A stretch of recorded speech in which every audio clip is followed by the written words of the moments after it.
some of the factions of the Tea Party particularly are talking about nullification rules. Now, this is in the Constitution. Okay? It is constitutional. Well, why doesn't it ever get used? Well, we got State Senator Tom Davis out of Beaufort, I believe, and he's got State Bill 3101. He wants to reword it just to take the word out of there. Well, why? Because it scares liberals. That's why. We'll see how that works. On the phone with us right now is State Senator Tom Davis. Hey, Tom. Rocky, how are you? You are out of Beaufort, right? I am. I'm the state senator for District 46, which is most of Beaufort County and part of Jasper County, so another part of the Low Country. All right, now State Bill 3101. Okay, they call it the nullification bill. What is it? Well, I mean, it's a way of pushing back against the implementation of the Affordable Care Act, Rocky. And H 3101 passed the House last year, late in the legislative session, and it came over to the Senate. And we succeeded in the Senate in moving it up the legislative ladder very quickly. We got it to bypass the subcommittee and the committee process. We got it on the calendar. And then we got the bill placed on what's called special order debate, which means it's going to be taken up very early in the session when we go back next Tuesday. Mm-hmm. And so the president of the Senate, John Corson, appointed me to chair a committee that would look at H 3101 because it didn't go through the subcommittee process, and a lot of senators weren't aware of what was in there, and they wanted me to look at it, hold public hearings, examine it, and then make a report to the Senate as to what I found. And I'm at a point now where I am about to make a report to the Senate. I'm preparing an amendment to H 3101. It includes pretty much everything that is already in H 3101, but it strengthens it in several respects. Most importantly, what it does is it states that nobody in South Carolina, no employee, no agency, and no state money is going to be used to implement the Affordable Care Act in South Carolina. So in other words, the federal government cannot command or commandeer state assets to implement its law.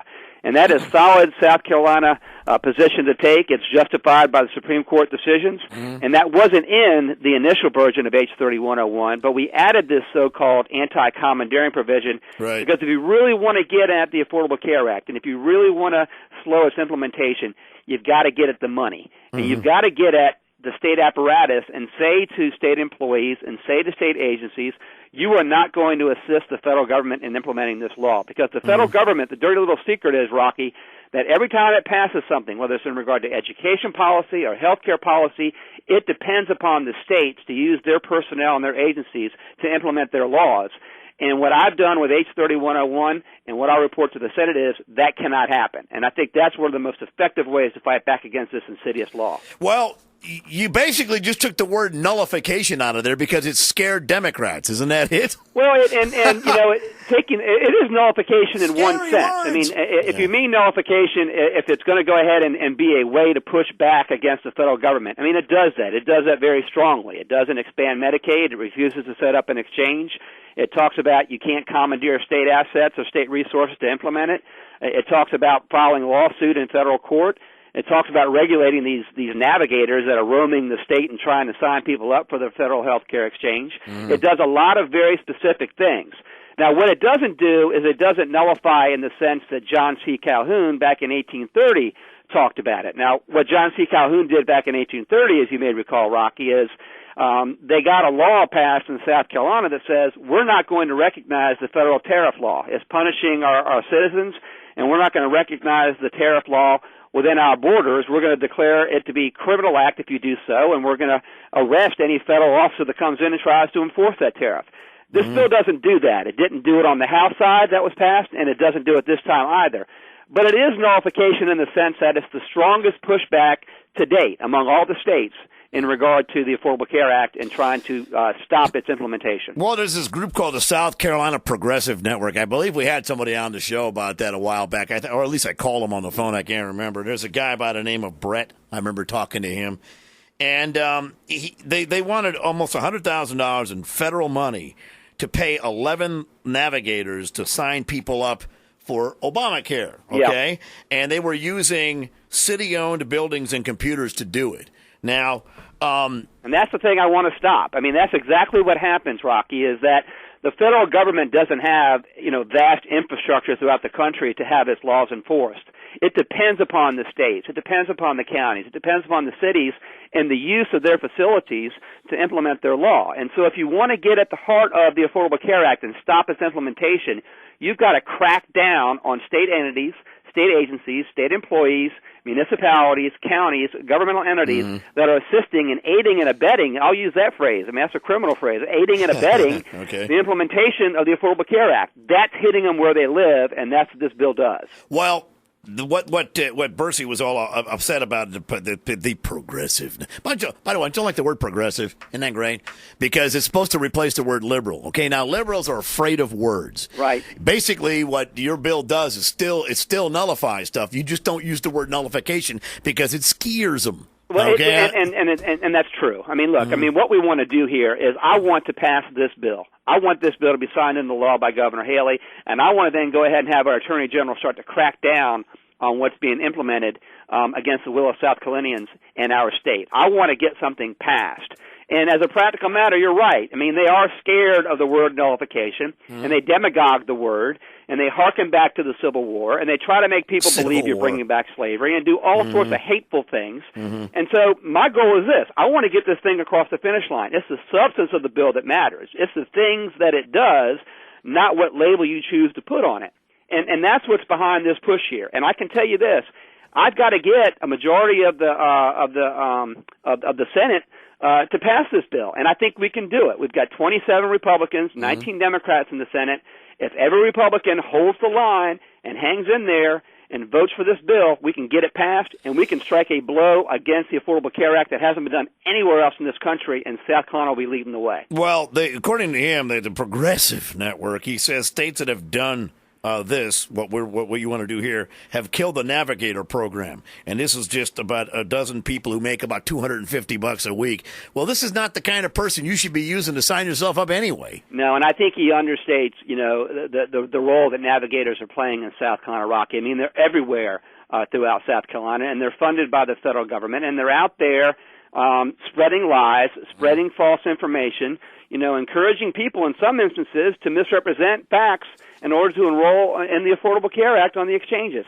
That is simply wrong. And everything we possibly can do, every resource that we have, I want to bring to bear right now to stop the spread of this infection that the Affordable Care Act is in South Carolina. And I want to get that done as quickly as possible. Well, we have, in fact, we'll be talking to a couple of people coming up here in about half an hour, a professional insurance person. There's nothing that Obamacare, there's nothing that a professional insurance person, an insurance agent, they can sign you up for Obamacare. They can. So why do we have these navigators? Yep, that's what they're doing. Why are they even there? I don't know, and I really don't know how much money we're spending on them, and I'm not sure how many of those dollars are coming through state agencies, but this bill is designed to stop it.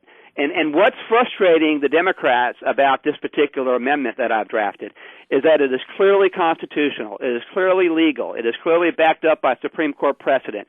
It goes ahead and lays things out in a very specific and methodical way about how we're going to stop the Affordable Care Act in South Carolina, and it frustrates them that they can't demagogue it the way they used to. They have to stand up and they have to argue the merits, and if they do that, they lose. Yeah, bottom line is they just nobody ever wants to say where the money's coming from or where it goes to. When it comes to the liberals, man, they just want you to assume the money's there. And let's just how insane that is. We've got a $17 trillion national debt. And when you talk about how we're actually financing that debt, it's even scarier. The Treasury goes out every week and sells securities. Right. Primary dealers like Goldman Sachs and J.P. Morgan buy the securities, essentially loaning money to the federal government, and the Federal Reserve creates more money to buy those securities. I mean, we have quadrupled the monetary base in the last 4 years. I mean, we have a giant house of cards that is going to crumble. So next time a Democrat asks you, why aren't you compassionate, why aren't you supporting the spending program, bring those facts to them. How are we going to survive as a nation if we have a $17 trillion debt and we're paying for that debt by creating more money? That's the thing. I mean, whenever I talk to my friends on the left, they don't have any clue of how things get paid for. I mean, it's like you can create wealth, out of thin air. That's not the way wealth is created. I know, just print more money. The money being created by the Federal Reserve, the quadrupling of the amount of money, it's not creating wealth. It's an illusion. It's diluting the value of everything else. And someday the chickens are going to come home to roost. And I want people to understand exactly where the blame lies. The blame lies with Democrats that won't get entitlements under control, that won't get discretionary spending under control, that won't reduce the deficit, and won't return our individual liberty. They're the ones that are robbing us of our children's future. I don't think the left even cares. I don't think they care one thing or another. They just want to see socialized medicine. This is, and of course, my opinion of this whole thing is that Obamacare is designed to crash the insurance and business and single payer, right? And go to it's the first big step to single payer. Well, it's only one step. Which brings up an important point, Rocky, is that I think it's very important, and we are pushing back against the implementation of the Affordable Care Act in South Carolina. But it's also important for us as Republicans to employ some free market principles and to empower individuals and to use some of those things that actually work to improve access to health care. We don't have to turn over everything to Washington, D.C. in order to solve an issue. I mean, individuals, if they're empowered, and local governments and state governments can much more effectively address those issues than the federal government. Look at the hash they're making of it. Do we really want to give them the power to solve quote-unquote problems? No, these unregulated and untrained, these navigators go through 19 hours of training. That's it. Yeah, I don't even. I shudder to think about what they're actually telling people out there. I mean, I think my understanding of it is, in a lot of instances, they're paid on a commission basis, and they actually get paid based on the number of people they sign up. I don't know that to be a fact, but I've heard that. And I'm going to get to the bottom of it. These navigators are going to have to account for themselves. They have a right of free speech, and that's fine, but they don't have the right to go out there and say anything that they want and to mislead people, and that's not going to happen in South Carolina. Well, if they're getting paid by commission, then they're just going to sign up as many people as they can for whatever stupid plan. Well, of course, that's the incentive, and hundreds of millions of dollars, throughout the country, these navigators are being set loose to go ahead and try to sign people up. And what I'm saying is South Carolina is not going to be a part of that. Our institutions, our agencies, our employees, and our money, and our office space or anything else is not going to be a part of that effort. If the federal government wants to do it, it's not going to do it with our help. Yeah, well, we'll see what happens here. But basically, the nullification law is still in play. They just don't use the word nullification now because it scares the left. And that's exactly right. And not only is the bill including the things that was in H 3101 by and large, it actually strengthens and adds to them. And I feel if we really push hard on this, Rocky, we can get this thing passed, sent back over to the House, and sent to Governor Haley's desk, and we're going to send a very strong message for the rest of the country to follow. All right, there you go. Tom Davis, state senator out of the Beaufort area, man, and we'll talk to you again sometime. You ever come up this way, come in the studio, man. I'll do it, Rocky. All right, Take thanks. care. There you go.